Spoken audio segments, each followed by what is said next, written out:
ಯಾಕೆ ಇಷ್ಟೊಂದು ರಣರಣ ರಾಜಕಾರಣಕ್ಕೆ ಕಾರಣವಾಗ್ತಾ ಇರೋದು? ಗೋವಿಂದಣ್ಣ ಏನು ಮಾಹಿತಿ ಕೊಟ್ಟರು?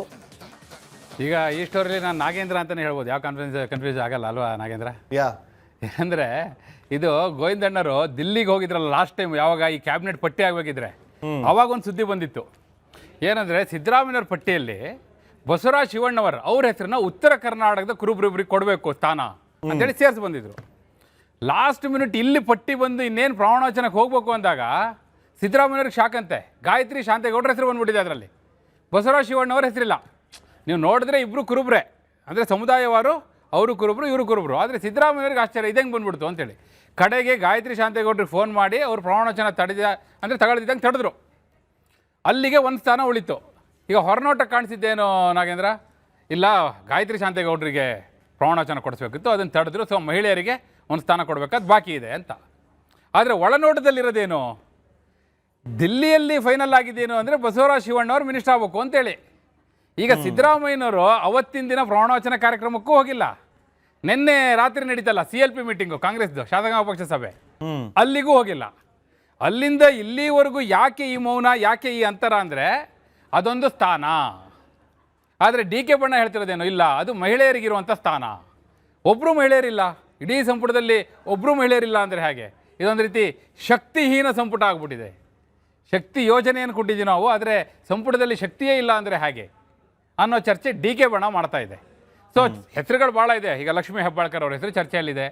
ಅನ್ನಪೂರ್ಣ ತುಕಾರಾಮ್ ಅವರು ಕೂಡ ST ಸಮುದಾಯವನ್ನು ಪ್ರತಿನಿಧಿಸೋದು, ಅವ್ರ ಹೆಸರು ಕೂಡ ಚರ್ಚೆಯಲ್ಲಿದೆ. ಸಾಲದಕ್ಕೆ ನಯನ ಮೋಟಮ್ಮ ಕೂಡ DK ಶಿವಕುಮಾರ್ ನನ್ನ ಗುರುಗಳು ಅಂತೇಳಿ ಬಹಿರಂಗವಾಗಿ ಹೇಳಿಕೆ ಕೊಟ್ಟವರು. ಸೊ ಅವರು ಕೂಡ ಪ್ರಯತ್ನ ಮಾಡಿದ್ದಾರೆ, ಎಷ್ಟೋ ಬಾರಿ ದಿಲ್ಲಿಗೆ ಹೋಗಿ ಬಂದಿದ್ದಾರೆ. ಇನ್ನು ಹೈಕಮಾಂಡ್ ಕಡೆಯಿಂದ ನಾವು ಹೇಳಿದ್ವಲ್ಲ, ಒಂದು ಸ್ಟೋರಿ ಮಾಡಿದ್ವಿ, ನಿಮಗೆ ನೆನಪಿರ್ಬೋದು, ಇದೇ ಒಳನೋಟದಲ್ಲಿ ಇಂಟರ್ನ್ಯಾಷನಲ್ ಲಾಬಿ ನಾಗೇಂದ್ರ, ಸ್ಯಾಮ್ ಪಿಟ್ರೋಡಾ ಅವರು ಆರತಿ ಕೃಷ್ಣ ಪರವಾಗಿ ಲಾಬಿ ಮಾಡಿದ್ರು ಅಂತ ಹೇಳಿ ನಾವೊಂದು ಸುದ್ದಿ ಕೊಟ್ಟಿದ್ವಲ್ಲ. ಸೊ ಆರತಿ ಕೃಷ್ಣ ಅವರು ಕೂಡ ಪ್ರಯತ್ನ ನಡೆಸಿದ್ರು. ಸೊ ಯಾರಿಗೆ ಸಿಗುತ್ತೆ ಅನ್ನೋದು ಕ್ವಶನ್ ಮಾರ್ಕ್ ಆಗಿ ಉಳಿದಿತ್ತು. ಈಗ ಮುನಿಯಪ್ಪನವರಿಗೆ ಸೋಷಿಯಲ್ ವೆಲ್ಫೇರ್ ಕೊಟ್ಟಿರೋದ್ರಿಂದ ಬಹುಶಃ ಅವ್ರ ಪುತ್ರಿಗೆ ಅದೇನೋ ಈಗ ಏನು ಕನ್ಸಿಡರ್ ಮಾಡಲಿಕ್ಕಿಲ್ಲ, ರೂಪಾ ಶಶಿಧರ್ ಅವ್ರನ್ನ. ಆದರೆ ಈ ಪೈಕಿ ಯಾರಿಗಾರು ಒಬ್ರಿಗೆ ಕೊಡಬೇಕು ಅನ್ನೋದು DK ಬಣ್ಣದ ಪಟ್ಟು. ಆದರೆ ಈ ಕಡೆ ಸಿದ್ದರಾಮಯ್ಯವ್ರ ಬಿಗಿಪಟ್ಟೇನೋ, ಇಲ್ಲ ಮೊದಲೇ ತೀರ್ಮಾನ ಆಗಿದ್ದೇನೋ ಹೈಕಮಾಂಡ್ ಲೆವೆಲ್ಲಿ, ಅದನ್ನು ಇಂಪ್ಲಿಮೆಂಟ್ ಮಾಡಿ ಅಂತ. ಅದನ್ನು ಇಂಪ್ಲಿಮೆಂಟ್ ಮಾಡ್ಲಿಕ್ಕೆ ಹೋದರೆ ಮಹಿಳೆಯರಿಗೆ ಸ್ಥಾನ ಇಲ್ಲ. ಸೊ ಮಹಿಳೆಯರೇ ಇಲ್ಲದಂಥ ಸಂಪುಟ ಸರ್ಕಾರ, ಅದು ಟೀಕೆ ಗುರಿ ಆಗಲ್ವಾ? ಇದೀಗ ಚರ್ಚೆಗೆ ಹಗ್ಗಜಗ್ಗಾಟಕ್ಕೆ ಮೂಲ ಕಾರಣ ಆಗಿರೋದು ಇದು. ಅವತ್ತು ಕೊಟ್ಟ ಮಾತಿನ ಪ್ರಕಾರ ನಡ್ಕೋಬೇಕು ಅಂದರೆ ಇವತ್ತು ಬಸವರಾಜ ಶಿವಣ್ಣವ್ರು ಮಿನಿಸ್ಟರ್ ಆಗಬೇಕು, ಇಲ್ಲ ಮಹಿಳೆಯರಿಗೆ ಕೊಟ್ಟರು ಅಂದರೆ ಕೊಟ್ಟ ಮಾತು ತಪ್ಪದಂಗೆ ಆಗುತ್ತೆ. ಸೊ ಈ ಇಕ್ಕಟ್ಟಿನಲ್ಲಿ ಈಗ ಹೈಕಮಾಂಡೇ ಸಿಗಾಕೊಂಡಿದೆ ನೋಡಿ. ಎಂಥ ರೆಲೆವೆಂಟ್ ಅಂದರೆ ನಾಗೇಂದ್ರ, ಇವತ್ತು ಡೆಲ್ಲಿಯಲ್ಲಿ ಈಗ ನೀವು ಮಾತಾಡ್ತಾ ಇದ್ದೀವಲ್ಲ, ಇದೇ ಟೈಮಲ್ಲಿ CWC ಮೀಟಿಂಗ್ ನಡೀತಾ ಇದೆ, ಕಾಂಗ್ರೆಸ್ ವರ್ಕಿಂಗ್ ಕಮಿಟಿ ಮೀಟಿಂಗು. ಆ ಸಭೆಯ ಆಸುಪಾಸಿನಲ್ಲಿ ಆಚೆ ಈಚೆ ಇದ್ರ ಬಗ್ಗೆಯೂ ಚರ್ಚೆ ಆಗ್ಬೋದು, ಆ ಒಂದು ಸ್ಥಾನವನ್ನು ತುಂಬೋದು. ಅಲ್ಲಿ ಸಾಮಾನ್ಯವಾಗಿ ಈಗ DK ಶಿವಕುಮಾರ್ ಅವರು ಇಲ್ಲ ಮಹಿಳೆಯರೊಬ್ಬರಿಗೆ ಅವಕಾಶ ಕೊಡಬೇಕು ಅನ್ನಲಿ ಪಟ್ಟಾಗ್ತಾರೆ. ಸಿದ್ದರಾಮಯ್ಯವರು ಇಲ್ಲ ಅವತ್ತು ಕೊಟ್ಟಿದ್ದೀರಿ ಮಾತು ಬಸವರಾಜ ಶಿವಣ್ಣವ್ರು ಅಂತೇಳಿ, ಉತ್ತರ ಕರ್ನಾಟಕದಿಂದ ಯಾರು ಕುರುಬ್ರೇ ಇಲ್ಲ ಅಂದಂಗೆ ಆಗ್ಬಿಡುತ್ತೆ, ಅವ್ರಿಗೆ ಕೊಡಿ ಅಂತಲಿ ಕೊಡ್ತಾರೆ. ಫೈನಲಿ ಏನಾಗುತ್ತೆ, ಹಗ್ಗ ಜಗ್ಗಾಟ ಇದೆಯಲ್ಲ, ಅದಕ್ಕೆ ನಮ್ಮ ಗೋವಿಂದಣ್ಣರು ಹೇಳಿದರು, ಏನಂದರು, ಮಹಾಭಾರತ ಯುದ್ಧ ಆಗಿದ್ದು ಹೆಣ್ಣಿಗಾಗಿ, ರಾಮಾಯಣದಲ್ಲಿ ಯುದ್ಧ ಆಗಿದ್ದು ಹೆಣ್ಣಿಗಾಗಿ, ಇಲ್ಲಿ ಯಾವ್ಯಾವ ಯುದ್ಧ ನೋಡಬೇಕಿದೆಯೋ ಅಂತ ಗೋವಿಂದಣ್ಣರು ಹೇಳಿದ್ರಲ್ಲ, ಈ ಹಿನ್ನೆಲೆಯಲ್ಲೇ ಹೇಳಿದ್ದು ನಾಗೇಂದ್ರ. ಹಿಂಗೆ. ಸೊ ಈಗ 136 ಸ್ಥಾನ ಅಂತೇಳಿ ಹಂಗೆ ಅವಾಗಲೇ ನಾನು ಅದಕ್ಕೆ ನಿಮಗೆ ಬ್ರೇಕ್ ಹಾಕಿದ್ದು. ಈಗ 136 ಸ್ಥಾನಗಳೇನೋ ಬಂತು ಅವ್ರಿಗೆ. ಇರುವಂಥ 140 ಸ್ಥಾನಗಳಿದೆ ಕಾಂಗ್ರೆಸ್ನವ್ರ ಹತ್ರ. ಎಷ್ಟು ಸಾಧ್ಯ ಆಗುತ್ತೋ ಅಷ್ಟೇ ಕೊಡಬೇಕು. ಎಲ್ಲರಿಗೂ ಕೂಡ ಕೊಡೋದಕ್ಕಾಗೋದಿಲ್ಲ, ಎಲ್ಲರನ್ನೂ ಕೂಡ ಸಮಾಧಾನ ಪಡಿಸೋದಕ್ಕಾಗೋದಿಲ್ಲ. ಆದರೆ ಒಂದು ಮಹಿಳೆಯರಿಗೆ ಕೊಟ್ಬಿಟ್ಟಿದ್ರೆ, ಅಲ್ಲ ಗೋವಿಂದಣ್ಣ ನಿಮ್ಗೆ ಏನು ಹೇಳಿದ್ರೋ ಗೊತ್ತಿಲ್ಲ, ಬೇರೆ ಮಹಿಳೆಯರು ಸುಮ್ಮನೆ ಆಗ್ತಿದ್ರ, ಅವ್ರನ್ನ ಸಮಾಧಾನ ಪಡಿಸೋದಕ್ಕೆ ಆಗ್ತಿತ್ತಾ? ಇದ್ರ ಬಗ್ಗೆ ಏನು ಚರ್ಚೆ ಆಗ್ತಾ ಇದ್ದಂತೆ ಈಗ ಕಾಂಗ್ರೆಸ್ ಪಡಸಾಲೆಯಲ್ಲಿ? ಗೋವಿಂದಣ್ಣ ಏನು ಹೇಳಿದ್ರು? ಇಲ್ಲ, ಇದು ಕೂಡ ಟಾಕಿಂಗ್ ಪಾಯಿಂಟ್ ಆಗಿದೆ. ಯಾಕೆ ಹೇಳ್ತೀನಿ ಕೇಳಿ. ಈಗ Lakshmi Hebbalkar last 3 years minister ಆಗಿದ್ದರು. ಮತ್ತು ಅವ್ರ ಹೆಸರು ಮುನ್ನೆಲೆಗೆ ಬಂದಿದ್ದು ನಿಜ, ಲಾಸ್ಟ್ ಮಿನಿಟ್ವರೆಗೂ ಅವ್ರ ಹೆಸರು ಚರ್ಚೆಯಲ್ಲಿ ಇದ್ದಿದ್ದು ನಿಜ. ಆದರೆ ಲಕ್ಷ್ಮಣ ಸವದಿ ಅವ್ರಿಗೆ ಕೊಟ್ಟರು, ಆಲ್ರೆಡಿ ಸತೀಶ್ ಜಾರಕಿಹೊಳಿ ಇದ್ದರು, ಹೀಗಾಗಿ ಅವ್ರದ್ದು ಕೈ ತಪ್ಪಿ ಹೋಯಿತು. ಬಟ್ ಈಗಲೂ ಕೂಡ ಅವ್ರ ಹೆಸರು ಚರ್ಚೆಯಲ್ಲಿದೆ, ಲಕ್ಷ್ಮೀ ಹೆಬ್ಬಾಳ್ಕರ್ ಅವ್ರ ಹೆಸರು ಚರ್ಚೆಯಲ್ಲಿದೆ. ಒಂದು ವೇಳೆ ಮತ್ತೆ ಅವರಿಗೆ ಕೊಟ್ಟುಬಿಟ್ರೆ, ಈಗ ಉಳಿದವರೆಲ್ಲ ಇದ್ದಾರಲ್ಲ, ಮತ್ತೊಂದು ಸೆಗೆ ನೀವು ಅವರಿಗೆ ಕೊಡೋದಾದರೆ ಹಾಗಾದರೆ ನಾವು ಯಾಕೆ? ಈಗ ಹೊಸ ಮುಖ ಅಂತ ಹೇಳಿದ್ರಿ, ಹೊಸಬ್ರಿಗೆ ಅವಕಾಶ ಕೊಡಬೇಕು ಅಂತ ಹೇಳಿದ್ರಿ, ಎಲ್ಲಿ ಹೊಸಬ್ರಿಗೆ ಅವಕಾಶ ಕೊಟ್ಟಾಗೆ ಮಹಿಳೆಯರಿಗೆ ಅದು ಅನ್ವಯಿಸಲ್ವಾ?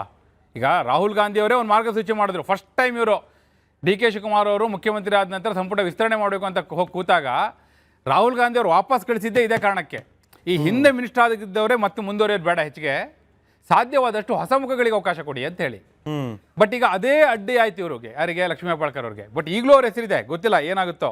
ಒಂದು ಸ್ಥಾನ ತುಂಬುವಾಗ ಅದನ್ನು ಯಾರು ತುಂಬ್ತಾರೆ ಯಾರು ಬರ್ತಾರೆ ಅದು ಈಗ ಬಹುಶಃ ಇವತ್ತು ಡೆಲ್ಲಿಯಲ್ಲಿ ತೀರ್ಮಾನ ಆಗುತ್ತೇನೋ. ಅಲ್ಲ, ಈಗ ಒಂದೊಂದು ವೀರೇಂದ್ರ ಒಂದು ಕ್ವಿಕ್ ಆಗಿ ಏನಂತಂದ್ರೆ, ಈಗ ಈ ಒಂದು ಸ್ಥಾನನ ಮಹಿಳೆಯರಿಗೆ ಕೊಡ್ತಾರಾ ಅಥವಾ ಸಿದ್ದರಾಮಯ್ಯ ಅವರು ಪಟ್ಟು ಹಿಡಿದಿರಂತೆ ಉತ್ತರ ಕರ್ನಾಟಕ ಮೂಲದವರು ಕೊಡ್ತಾರಾ? ಈಗ ಸಿದ್ದರಾಮಯ್ಯನವ್ರದ್ದು ಏನಾದರೂ ಮೇಲುಗೈ ಆಯಿತು ಅಂದರೆ, ಅವ್ರಿಗಾಗಲೇ ಏನು ಅಂತರ ಕಾಟ್ಕೊಂಡು ಈಗ ಪ್ರೆಷರ್ ಪಾಲಿಟಿಕ್ಸ್ ಮಾಡ್ತಿದಾರಲ್ಲ, ಅದು ವರ್ಕ್ ಆಯಿತು ಅಂದರೆ ಯಾರೋ ಒಬ್ಬರು ಉತ್ತರ ಕರ್ನಾಟಕ ಭಾಗದ ಒಬ್ರಿಗೆ ಸಿಗ್ಬೋದು. ಅದ್ಯಾರು ಅನ್ನೋದು ಕೂಡ ಪ್ರಶ್ನೆ ಆಗುತ್ತೆ. ಯಾಕೆ ಗೊತ್ತಾ, ಕಡೆಗೆ ಹೇಗೋ ಕನ್ವಿನ್ಸ್ ಮಾಡಿಬಿಟ್ಟು ಸ್ವತಃ ರಾಹುಲ್ ಗಾಂಧಿ ಅವರೇ ಹೇಳಿದ್ರೆ, ನೋಡಿ ಮಹಿಳೆಯರೊಬ್ಬರು ಇಲ್ಲ, ಆಯಿತು ನೀವು ಹೇಳಿದವರೇ ಆಗಲಿ, ಆದರೆ ಮಹಿಳೆಯರ ಹೆಸರು ಕೊಡಿ ಅಂತ ಕೇಳಿದ್ರೆ, ಆಗ ಅನ್ನಪೂರ್ಣ ತುಕಾರಾಮ್ ಅವರು, ಈ ರೀತಿ ಯಾರಾದರೂ ಒಬ್ಬರು ಕನೀಶ್ ಫಾತಿಮಾ ಅವರು, ಇಂಥವ್ರು ಯಾರಾದರೂ ಒಬ್ಬರು ಉತ್ತರ ಕರ್ನಾಟಕದ ಕೋಟಾದಲ್ಲೇ ಬಂದುಬಿಟ್ರೆ ಆ ಚರ್ಚೆಯೂ ಇದೆ ನಾಗೇಂದ್ರ. ಹಾಗಾಗಿ ಇದು ಯಾರ ಮೇಲುಗೈ ಆಗುತ್ತೆ, ಡಿ ಕೆ ಶಿವಕುಮಾರ್ ಅವ್ರದ್ದು ಮೇಲುಗೈ ಆಗಿದ್ದೇ ಆದರೆ ಮಹಿಳೆಯರೇ ಬರ್ತಾರೆ ಸಂಪುಟದೊಳಗೆ, ನೋ ಡೌಟ್ ಇನ್ ದಟ್. ಅವ್ರದ್ದು ಅದೇ ಪಟ್ಟಿರೋದು. ಮೊನ್ನೆ ಕೂಡ ಅವರು ಬಹಿರಂಗವಾಗಿ ಹೇಳಿಕೆನ ಕೊಟ್ಟಿದ್ದಾರೆ, ಇಲ್ಲ ಸಂಪುಟಕ್ಕೆ ಮಹಿಳೆಯರೊಬ್ಬರು ಬಂದೇ ಬರ್ತಾರೆ, ಮಹಿಳೆಯರಿಗೆ ಸಚಿವ ಸ್ಥಾನ ಕೊಟ್ಟೇ ಕೊಡ್ತೀವಿ ಅಂತ ಅಧಿಕೃತವಾಗಿ ಹೇಳಿದ್ದಾರೆ ಅವರು. ಬಟ್ ಆನ್ ಟೇಬಲ್ ಅಲ್ಲಿ ಹೈಕಮಾಂಡ್ ಮುಂದೆ ಹೀಗೆ ಕೂತಾಗ ಆ ಕ್ಷಣದಲ್ಲಿ ಯಾವ ತೀರ್ಮಾನ ಬೇಕಾದರೂ ಆಗ್ಬೋದು Nagendra. We have to wait and see. ಅದಕ್ಕೆ ಎಷ್ಟು ದಿನ ಕಾಯ್ಬೇಕು ಇನ್ನ? ಗೋವಿಂದಣ್ಣ ಅದ್ರ ಬಗ್ಗೆ ಏನು ಹೇಳಿಲ್ವಾ ನಿಮಗೆ ಕೇಳಿಸ್ಕೊಂಡು ಬಂದು? ಗೋವಿಂದಣ್ಣರು ಅದು ಹೇಳಿಲ್ಲ, ಬಟ್ ಡಿ ಕೆ ಶಿವಕುಮಾರ್ ಅವರು ಮುಖ್ಯಮಂತ್ರಿಗಳು ಅದು ಹೇಳಿದ್ದಾರೆ. ಯಾಕಂದ್ರೆ ಅವರೇ ತುಂಬಿಸೋದಲ್ವಾ, ಅವ್ರು ಹೇಳ್ಬಿಟ್ಟಿದ್ದಾರೆ. ಅಧಿವೇಶನ ಮುಗಿತಾ ಇದ್ದ ಹಾಗೆ ಸಣ್ಣ ಪ್ರಮಾಣದಲ್ಲಿ ಸಚಿವ ಸಂಪುಟದಲ್ಲಿ ನಾವು ಬದಲಾವಣೆ ಮಾಡ್ತೀವಿ ಅಂತ ಹೇಳಿದ್ದಾರೆ ಅವರು. ಅದು ಇದೇ ಹಿನ್ನೆಲೆಯಲ್ಲೇ ಹೇಳಿರೋದು. ಅಂದ್ರೆ ಡಿ ಕೆ ಶಿವಕುಮಾರ್ ಅವರು ತೀರ್ಮಾನ ಮಾಡ್ಕೊಂಡಿದ್ದಾರೆ, ಅಧಿವೇಶನ ಮುಗಿತಾ ಇದ್ದ ಹಾಗೆ ಸಚಿವ ಸಂಪುಟ ಪುನರ್ರಚನೆ ಮಾಡಿಬಿಟ್ಟು ಒಬ್ಬರು ಮಹಿಳೆಯರಿಗೆ ಅದನ್ನು ಹೇಳಿದ್ದಾರೆ ಅವರು, ಮಹಿಳೆಯರಿಗೆ ಸಚಿವ ಸ್ಥಾನ ಕೊಟ್ಟೇ ಕೊಡ್ತೀವಿ ಅಂತ ಹೇಳಿದ್ದಾರೆ. ಅದೊಂದು ಖಾಲಿ ಇರೋದಕ್ಕೆ ತುಂಬ ಜನ ಸುಮ್ಮನಿದ್ದಾರೆ ನಾಗೇಂದ್ರ ಬಾಬು. ಈಗ ಲೇಔಟ್ ಕೃಷ್ಣಪ್ಪನವ್ರು ಆಗಿರ್ಬೋದು, ಪ್ರಿಯಾ ಕೃಷ್ಣ ಆಗಿರ್ಬೋದು, ಯಶವಂತರಾಯಗೌಡ ಆಗಿರ್ಬೋದು, ಹಿಂಗೆ ಭಾಳ ಜನ. ನೆನ್ನೆ CLP ಮೀಟಿಂಗ್ ಅಲ್ಲೇ ಗೊತ್ತಾಯ್ತಲ್ಲ, ಎಷ್ಟು ಜನ ಬಂದಿದ್ರು ಎಷ್ಟು ಜನ ಬಂದಿರಲಿಲ್ಲ, ಅಲ್ಲೇ ಗೊತ್ತಾಗ್ತಲ್ಲ. ಇದಕ್ಕಿಂತ ಬೆಸ್ಟ್ ಎಕ್ಸಾಂಪಲ್ ಬೇಕಾ? ನಿನ್ನೆ ಎಷ್ಟು ಜನ ದೂರ ಇದ್ರಲ್ಲ, ಅವರೆಲ್ಲರೂ ಕೂಡ ಆಕಾಂಕ್ಷಿಗಳೇ ನಾಗೇಂದ್ರ ಬಾಬು. Thank you.